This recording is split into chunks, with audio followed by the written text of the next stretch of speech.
6 अगस्त और 9 अगस्त को जापान के ऊपर 1945 में यूएस ने 2 बॉम्ब गिराए, 2 न्यूक्लियर बॉम्ब। ये युद्ध में पहली बार न्यूक्लियर बॉम्ब का प्रयोग हुआ था। दरअसल न्यूक्लियर बॉम्ब ना कई तरह से बन सकता है। पहला होता है न्यूक्लियर फिजन रिएक्शन, जहां पर एक न्यूक्लियस टूटकर 2 छोटे छोटे न्यूक्लियाई में बट जाता है, बहुत सारी एनर्जी निकलती है और वो टूटने का रीज़न होता है कि आप उस पर न्यूट्रॉन मारते हैं और उससे न्यूट्रॉन निकलता भी है ना।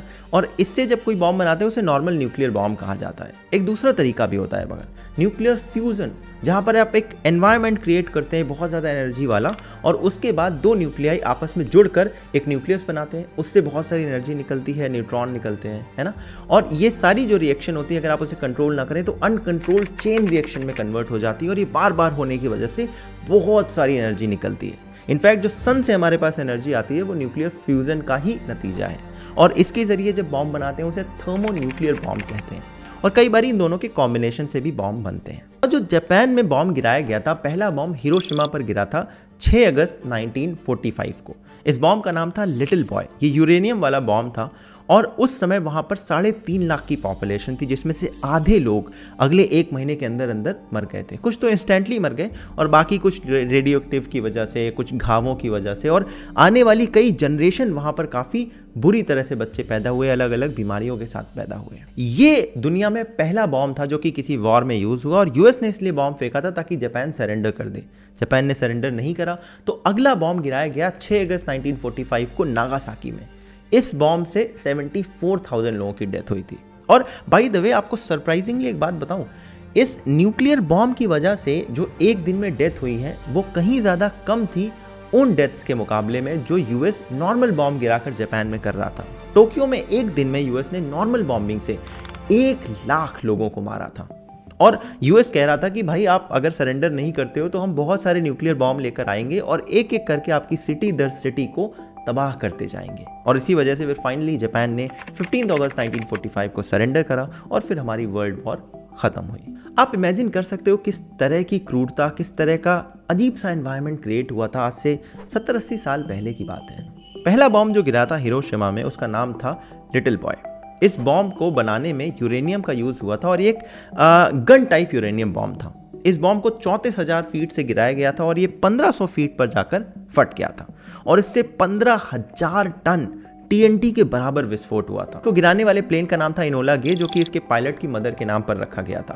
पायलट और को पायलट के आप चेहरे देखिए, इन दोनों लोगों ने ही ये बॉम्ब वहां पर गिराया था और इस बॉम्ब की वजह से 5 स्क्वायर माइल्स तक की सिटी पूरी तबाह हो गई थी तुरंत। दूसरा बॉम्ब जो कि फैट मैन था वो कि इम्प्लोजन टाइप प्लूटोनियम बॉम्ब था, जिसे B-29 बॉक्स कार नाम के प्लेन से गिराया गया था। दरअसल फ्रेडरिक बॉक नाम का एक पायलट हमेशा इस प्लेन को चलाता था, मगर उस दिन चलाने वाले लोगों के चेहरे आप ये देख सकते हैं। इस बॉम्ब को 29,000 फीट से गिराया गया था और ये 1650 फीट पर जाकर फटा था, जहां पर 21,000 टन ऑफ TNT के बराबर विस्फोट के जरिए पूरी की पूरी सिटी खाक में तब्दील हो गई थी। ये लिटिल बॉय और फैट मैन दोनों ही जो बॉम्ब है तकरीबन 4 से 5 टन के बॉम्ब थे, यानी काफ़ी हैवी बॉम्ब थे जिन्हें प्लेन के जरिए गिराया गया था।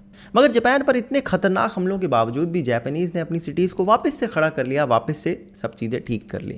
और आप यूजुअली देखते भी होंगे, चाहे अर्थक्वेक आ जाए, चाहे कोई हैक हो, जापानीज़ की एक स्पिरिट हर इंसान मानता है कि भाई वो अपनी सिटीज़ को, अपने देश को दोबारा खड़ा करने में टाइम नहीं लगाते। और इसीलिए जापानीज़ फिलॉसफी जो है उसके पीछे पूरी दुनिया के लोगों का इंटरेस्ट रहता है और इस पर कई सारी किताबें भी लिखी गई हैं। अगर आप भी पढ़ना चाहें इसके बारे में तो आपको भी इनकी कई सारी किताबें पढ़नी चाहिए। इनमें से एक किताब है इकिगाई, जो कि जापानीज लाइफ के बारे में, उनके प्रिंसिपल्स के बारे में, वो कैसी चीज़ें फॉलो करती हैं, वो लिखी गई है।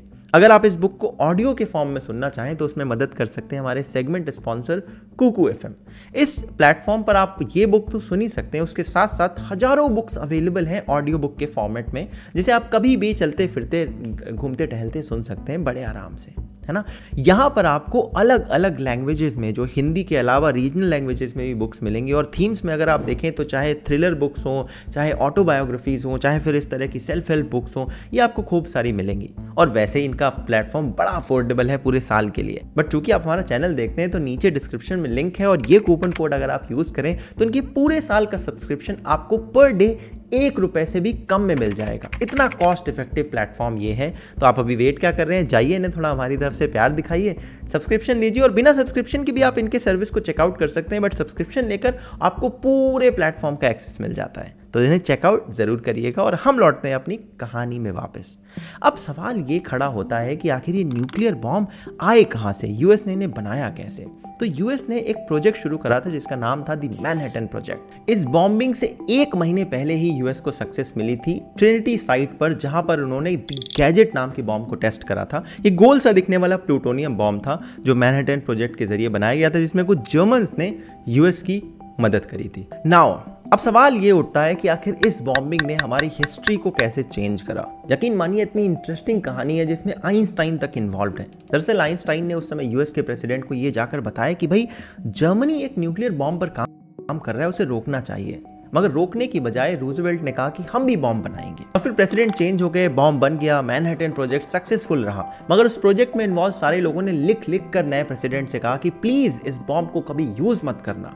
मगर 1 महीने से कम समय पर 2 बॉम्ब इन्होंने जापान पर गिराकर इस लड़ाई को जीतने की कोशिश करी। वहीं दूसरी तरफ ये मैडनिंग रेस एक नया टर्न ले रही थी।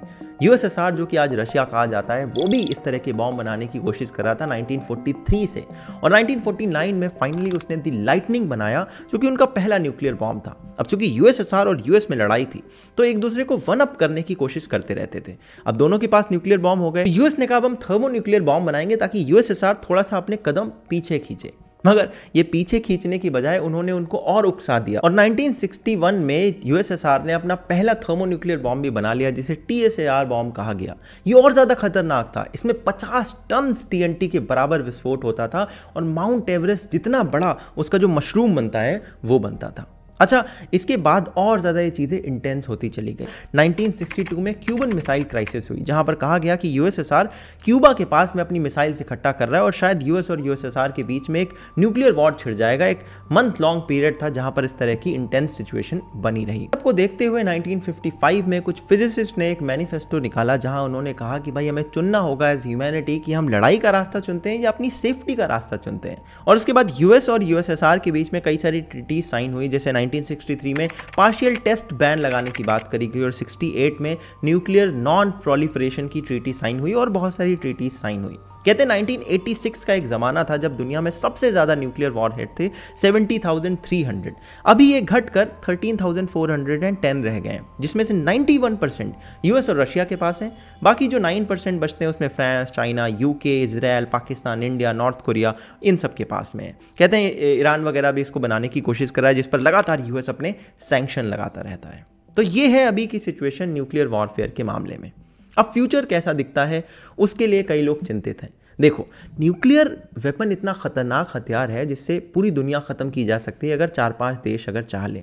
और इसीलिए ये डर बना रहता है, चूंकि ये टेक्नोलॉजी टेस्टेड है, वेल प्रूवन है, बन चुकी है, बार बार बन चुकी है। तो कहीं किसी ऐसे इंसान के हाथ में ऐसी पावर ना आ जाए जो कि इस तरह का कोई कदम उठा ले जिससे पूरी ह्यूमैनिटी पर खतरा आ जाए। तो न्यूक्लियर वेपन किसी एक देश या दूसरे देश के लिए खतरे नहीं है, बल्कि पूरी ह्यूमैनिटी के लिए खतरा है। इसीलिए लगातार इसके नॉन प्रोलिफरेशन की बात की जाती है।